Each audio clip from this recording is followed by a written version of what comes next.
Well, it feels great, and you know, it just feels great to be back with my team here, and you know, I'm hearing myself talk. Yeah. You look good. Do you feel pretty much 100%? Well, I feel pretty much 100%. It's just a matter of, you know, I'm still on some meds, and you know, but I'm feeling better. You can tell I lost weight. I wasn't trying to lose weight, you know, but it just worked out the way it did. How much has this whole experience changed your perspective on things?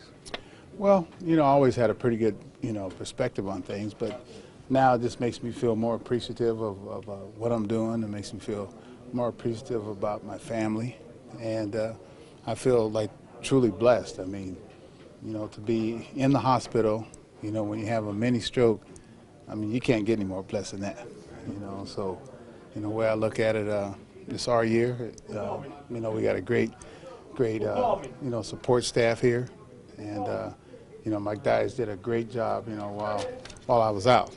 I mean, I was just thinking about the other day about, you know, everybody's had a chance this year, whether it was Brian Price's, you know, death of his father, whether it was somebody else's graduation, and you know, everybody's had a chance to pick each other up here, and this is the kind of ball club that we have here, and I just feel, you know, truly blessed. Was it scary for you when you found out you had a stroke, or when you were feeling the symptoms of a stroke? No, it wasn't scary.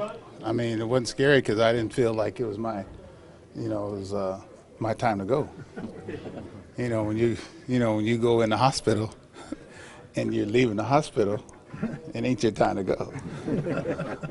You know what I mean? So I wasn't worried at all. I mean, I didn't like the fact that I was having a stroke, but you know, at the same time, how many people have been in the hospital when they have a stroke? I mean, and so I'm just, you know, wasn't my time to go yet.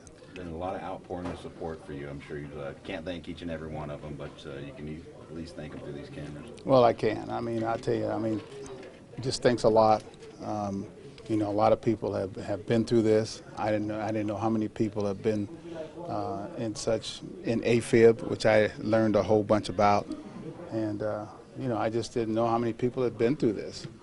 And you know, I'm just thinking, you know, my family, you know, my homeboy Joe that was with me the whole time, and thinking, you know, my daughter who's with me now, and you know, my family, and you know, my son and my wife that are with me, that were on the way to, you know, celebrate, you know, with the team, and then they had to reroute their way back to San Francisco. I mean, reroute their way back to Chicago, and I don't know, it just I just feel like this is gonna be the topper for us to win it. Do you have to change anything about your routine, about your lifestyle, about anything, or are you?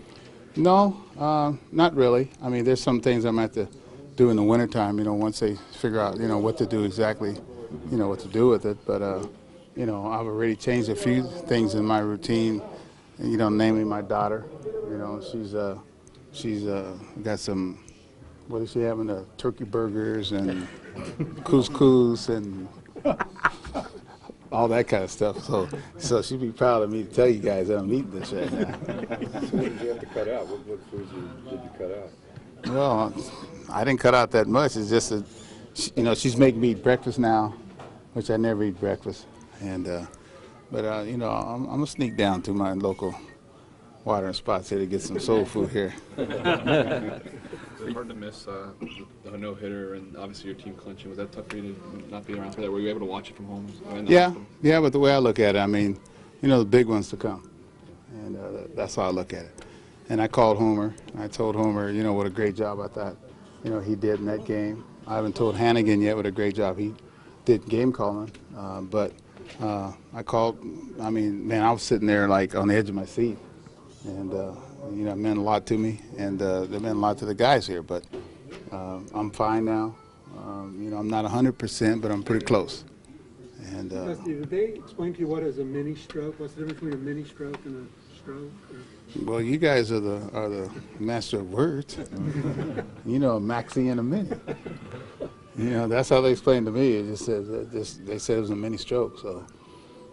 And you were like literally on the way out of the hospital when it happened, or where? Yeah, I was on the way out of the hospital, and I had just shaven, which not much to shave, but I was just there, and you know, I shaved, and I was getting ready to put my clothes on, and the lady told me, she goes, "Oh yeah." She asked me to say my name, and I couldn't say my name, and all of a sudden she said, she called the doctor back in and said, "Hey, you know, you got to come back in and see it." And I'm like, "Why?"